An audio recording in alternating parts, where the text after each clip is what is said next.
நம்முடைய பிதாவாகிய கடவுளிடமிருந்தும் ஆண்டவராகிய இயேசு கிறிஸ்துவிடமிருந்தும் நம் அனைவருக்கும் கிருபையும் சமாதானமும் உண்டாவதாக. ஆமென். நம் ஆண்டவரை நோக்கி ஜெபம் செய்வோம். கிருபையும் இறக்கவும் மிகுந்த நல்ல அன்பின் ஆண்டவரே, இந்த ஆசீர்வாதமான இந்த நல்ல புதிய நாளுக்காய் நன்றி செலுத்துகின்றோம். காலைகள் தோறும் உடைய புதிய கிருபையினால் எங்கள் ஒவ்வொரு நாளும் நிரப்பி, உடைய புதிய கிருபையினாலே நாங்கள் ஒவ்வொரு நாளையும் ஜீவனோடும் சுகத்தோடும் ஆரோக்கியத்தோடும் காணும்படியாக செய்கின்ற கிருபைகளுக்காக நன்றி செலுத்துகின்றோம். கர்த்தாவே, இந்த வருகை காலங்களிலும் ஒவ்வொரு நாளும் நீர் எங்களோடு கூட பேசுகின்ற உடைய நல்ல வார்த்தைகளினால் உமக்கு நன்றி செலுத்துகின்றோம். இப்போதும் இந்த நாளிலும் எங்களோடு கூட நீர் பேசும் நாங்கள் கேட்கின்றோம். எங்களுக்கு வேண்டிய நல்ல வார்த்தைகளினால் எங்களுடைய இருதயத்தோடு பேசும். உடைய கரங்களுக்குள்ளாக எங்களை அர்ப்பணிக்கின்றோம். உடைய வசனமே சத்தியம் சுவாமி. ஆமென். இயேசு கிறிஸ்துவின் நாமத்தினாலே உங்கள் அனைவருக்கும் உடைய அன்பின் தோத்திரங்களையும் இந்த வருகை கால வாழ்த்துதலையும் உங்களுக்கு நான் தெரிவித்துக் கொள்கின்றேன். இந்த வருகை காலத்திலும் நம்முடைய திருச்சபையின் இளைஞர் இயக்கம் சார்பாக ஒவ்வொரு நாளும் அட்வென்ட் மற்றும் கிறிஸ்துமஸ் காலத்திற்கான இந்த காலை தியான நிகழ்வுகளே இந்த நாளிலும் அடியனையும் எடுத்து பயன்படுத்துகின்ற கர்த்தாதி கர்த்தருக்கு முதலாவது என்னுடைய நன்றிகளையும் துதிகளையும் மேலெடுக்கின்றேன். அடுத்தபடியாக இதை சிறந்த முறையிலே நடத்தி கொண்டிருக்கின்றதான நம்முடைய சபையின் இளைஞர் இயக்க பொதுச் செயலர் ரெவரண்ட் ஜாஷ்வா நிமலன் அவர்களுக்கும் என்னுடைய காரைக்குடி தெய்வீக ஐக்கிய ஆலயத்தின் சார்பாக நம்முடைய வாழ்த்துதலையும் தோத்திரங்களையும் தெரிந்து கொள்கின்றோம். இந்த கிறிஸ்துமஸ் காலம் என்றாலே நமக்கு அநேக காரியங்கள் நினைவிற்கு வரும். அப்படி பார்க்கும்போது இந்த கிறிஸ்துமஸ் காலங்களிலே நாம் ஒருவரோடு ஒருவர் நம்முடைய வாழ்த்துதலை நாம் பரிமாறிக்கொள்வோம். இனிப்புகளை ஒருவரோடு ஒருவர் நாம் வழங்குவோம். ஒருவருக்கு ஒருவர் நாம் பரிசுகளை வழங்கி அதிலே நாம் மகிழ்ச்சி காண்போம். அதே போலதான் ஆங்கில இலக்கியத்திலே ஓ ஹென்றி என்கின்ற ஒரு ஆசிரியர் எழுதின கிஃப்ட் ஆஃப் மெஜாய் என்கின்ற ஒரு சிறு கதையை இந்த நாளிலும் உங்களோடு கூட நான் பகிர்ந்து கொள்ள விரும்புகின்றேன். இக்கதையில் ஜிம் மற்றும் டெல்லா என்கின்ற ஒரு நடுத்தர குடும்பத்தை சார்ந்த ஒரு கணவன் மனைவி தான் மிக முக்கியமான ஒரு கதாபாத்திரங்களாக இருக்கின்றார்கள். இருவருமே ஒருவரில் ஒருவர் மிகவும் அன்பாய் நல்ல ஒரு கணவன் மனைவியாக வாழ்ந்து வந்த அவர்களை நாம் பார்க்க முடிகிறது. இருவரிடமே இருக்கின்ற மிக முக்கியமான ஒரு விலை உயர்ந்த ஒரு பொக்கிஷம் என்னவென்று சொன்னால், கணவனாகிய ஜிம்மிடம் ஒரு விலை உயர்ந்த ஒரு கடிகாரம் அவனிடத்திலே காணப்பட்டது. இந்த டெல்லாவிடத்திலே யாரிடம் இல்லாத ஒரு அழகிய கூந்தலை உடைய ஒரு பெண்மணியாக வாழ்ந்து வந்தார். இந்த சூழலிலே தான் கிறிஸ்துமஸ் வந்தது. கிறிஸ்துமஸ்க்கு முந்தைய நாளாகிய கிறிஸ்துமஸ் ஈவ் அந்த நேரத்திலே இருவரும் தங்களுடைய அன்பை வெளிப்படுத்தும்படியாக ஒருவருக்கு ஒருவர் விலை உயர்ந்த பரிசை கொடுத்து தங்களுடைய அன்பை வெளிப்படுத்த வேண்டும் என்று சொல்லி விரும்பினார்கள். ஆனால் அவர்களிடம் போதிய பணம் இல்லை. ஏனென்று சொன்னால் அவர்கள் மிகவும் எளிய நிலையிலே வாழ்ந்து வந்த ஒரு குடும்பத்தினராக இருந்தார்கள். அன்றாட தேவைகளுக்கு ஒவ்வொரு நாளும் சென்று உழைக்க வேண்டும். அதில் வருகின்ற பணத்தை வைத்து அவர்கள் வாழ்ந்து வந்தனர். ஆனாலும் இருவரும் தங்கள் ஒருவரோடு ஒருவர் மிகுந்த அன்பும் பாசமும் கொண்டிருந்தபடினாலே நல்ல ஒரு பரிசை இந்த கிறிஸ்துமஸிலே வழங்க வேண்டும் என்று சொல்லி விரும்பினார்கள்.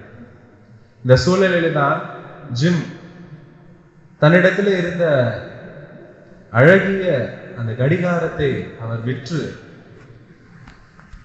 தன் மனைவிக்கு மிகவும் அழகாய் தோற்றம் அளிக்கின்றதான அந்த கூந்தலுக்கு வேண்டிய நல்ல ஒரு சீப்பை, அதாவது டாடாய் ஷெல் கோம் என்கின்ற ஒரு சீப்பை வாங்கி பரிசளிக்க விரும்பினார்.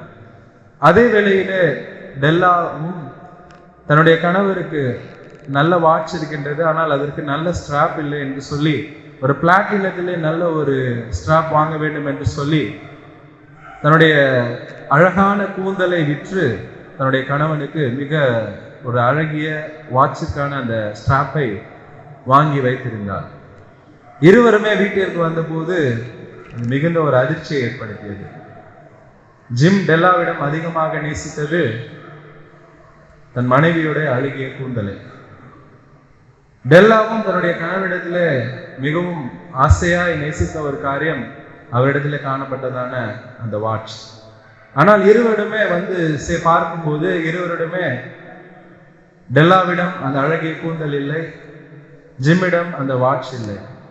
என்னவென்று சொல்ல பார்க்கும்போது இருவரும் தாங்கள் மிகவும் நேசித்த அந்த பொருளை விற்று தங்கள் துணைக்கு நல்ல ஒரு பரிசு பொருளை வாங்க வேண்டும் என்று சொல்லி விரும்பின ஒரு காரியத்தை உணர்ந்தார்கள்.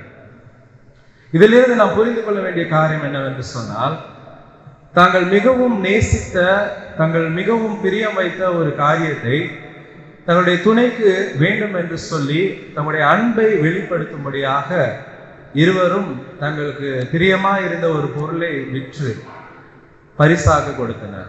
இதுதான் சாக்ரிஃபிஷியல் லவ் என்று சொல்லி சொல்வார்கள். தாங்கள் மிகவும் நேசித்த ஒரு பொருளை மற்றவருடைய சந்தோஷத்திற்காக, அவர்கள் மீது உள்ள அன்பை வெளிப்படுத்துவதற்காக, வெளிக்காண்பதற்காக தங்களிடம் இருந்த பொருளை அவர்கள் விற்று அவர்கள் கொடுத்த ஒரு நிகழ்வை பார்க்க முடிகிறது. கிறிஸ்துவுக்கும் எனக்கு அன்பான சபை மக்களே, திருச்சபை மக்களே, இந்த வருகை காலத்திலும் இந்த கிறிஸ்துமஸின் காலத்திலும் வாழ்ந்து கொண்டிருக்கின்ற உங்களுக்கும் எனக்கும் இந்த கிறிஸ்துமஸ் காலங்களிலே இந்த மனித குலத்திற்கு மிகப்பெரிய ஒரு பரிசாக வந்தவர் நம்முடைய கர்த்தாதி கர்த்தர் நமக்கு பரிசாக தந்த ஆண்டவராகிய இயேசு கிறிஸ்து தான். திருமறையிலே யோவான் எழுதின நற்செய்தி நூல் 3ஆம் அதிகாரம் 16ஆம் வசனத்துல வாசிக்கின்றோம்.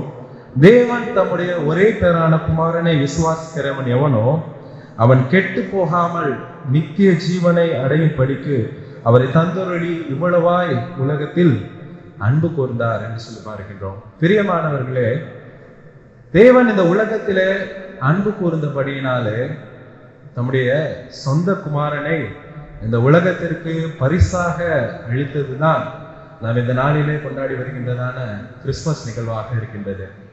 ஒருவேளை யோசித்து பார்ப்போம், தேவன் நம் மீது நேசம் வைக்கவில்லை என்று சொன்னால், அன்பு வைக்கவில்லை என்று சொன்னால், அவர் நம் மீது அன்பு காட்டவில்லை என்று சொன்னால் அவர் தம்முடைய சொந்த குமாரனை அனுப்பியிருப்பாரா? யோசித்து பார்க்க இந்த நாளிலே நாம் அழைக்கப்படுகின்றோம். தேவன் நம் மீது அன்பு கூர்ந்தபடினாலே நம்முடைய சொந்த குமாரனையே நமக்கு பரிசாக அவர் அனுப்பின அந்த நோக்கத்தை பார்க்க முடிகிறது.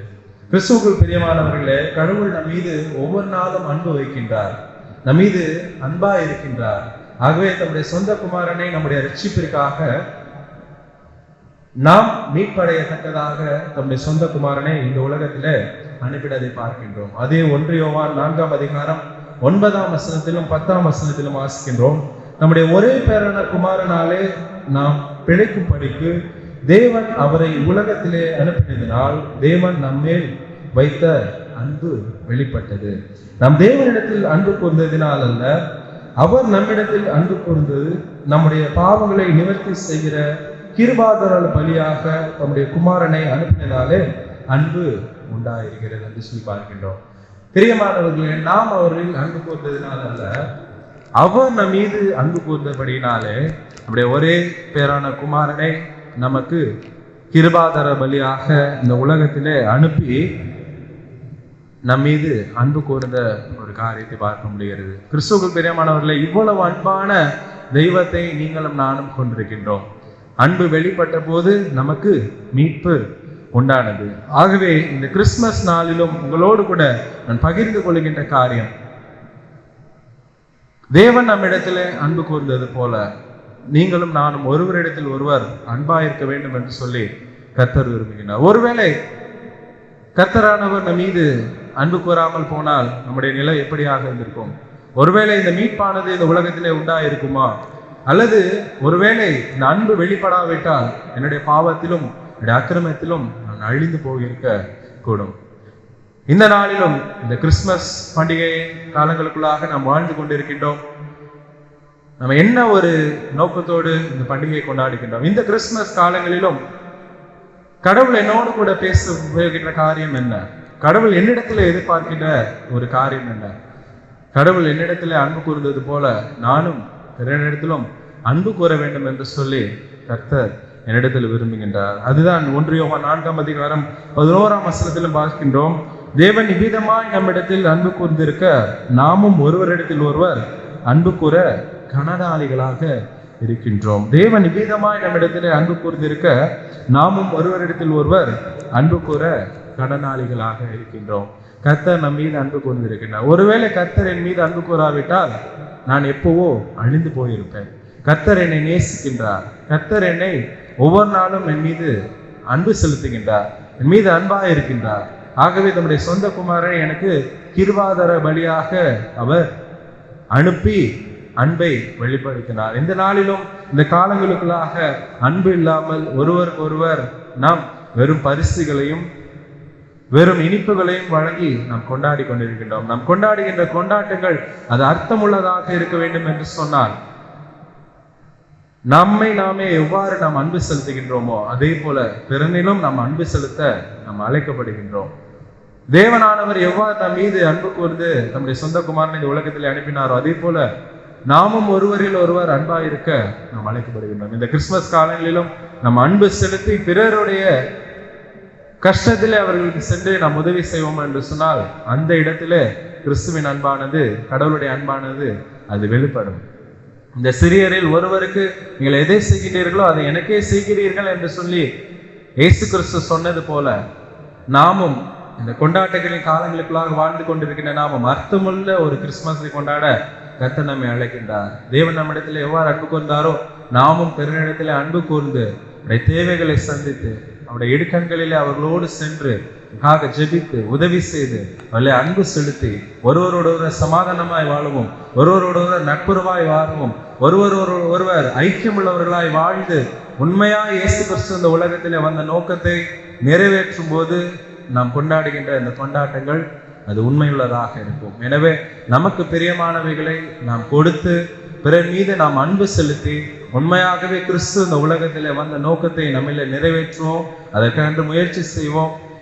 நம் அர்த்தமுள்ள ஒரு பண்டிகையாக நாம் ஆசிரிப்போம். கர்த்தர் நம்மில் அன்பாயிருக்கின்றார், நாமும் பிறரில் அன்பாயிருந்து ஒருவர் நாம் அன்பு செலுத்தி நாம் வாழும்படியாக கர்த்தர் நாளிலே அழைக்கின்றார்.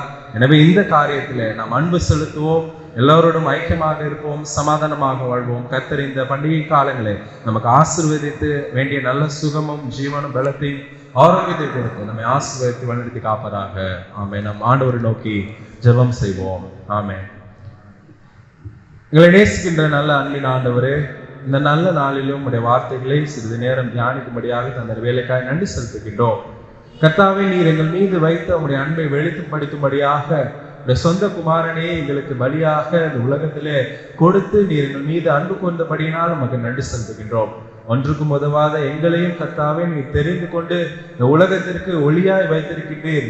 இந்த ஒளியை பெற்றுக்கொண்ட நாங்கள் பிறருடைய வாழ்விலும் நாங்கள் ஒளியாய் இருக்கவும், வெளிச்சமாய் நாங்கள் இருக்கவும், இருளிலே இருக்கின்ற மக்களுடைய வாழ்விலே நாங்கள் மெய்யான ஒளியை நாங்கள் காண்பிக்கவும், அவர்களை நல்வழிப்படுத்தவும், உமக்கு நேராய் நாங்கள் அழைத்து வரவும் கர்த்தர் நீர் எங்கள் கிருபை வேண்மாய் கொடுத்திருக்கின்றோம்.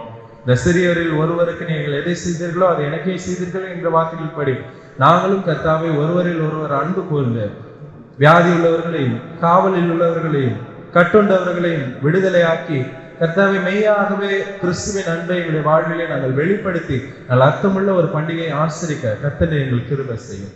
மட்டுமா பேசி நம்முடைய நல்ல வார்த்தைகளுக்காக நன்றி செலுத்துகிறோம். தொடர்ந்து காத்துக்கொள்ளும்.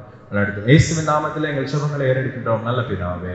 ஆமென். நம்முடைய ஆண்டவராகிய இயேசு கிறிஸ்துவின் கிருபை, பிதாவாகிய கடவுளுடைய அன்பு, பரிசுத்த ஆவியின் ஐக்கியமும் வழி நடத்துதலும் பாதுகாவலும் பராமரிக்கும் மீண்டும் சதா காலங்களில் ஒவ்வொருவரும் கூட இருந்து நம் அர்த்தமுள்ள ஒரு பண்டிகையை அனுசரிக்க தொடர்ந்து நம்ம கிருபையும் பலத்தையும் சத்துவத்தையும் அளித்து நம்மை வழிநடத்தி காப்பதாக. ஆமென்.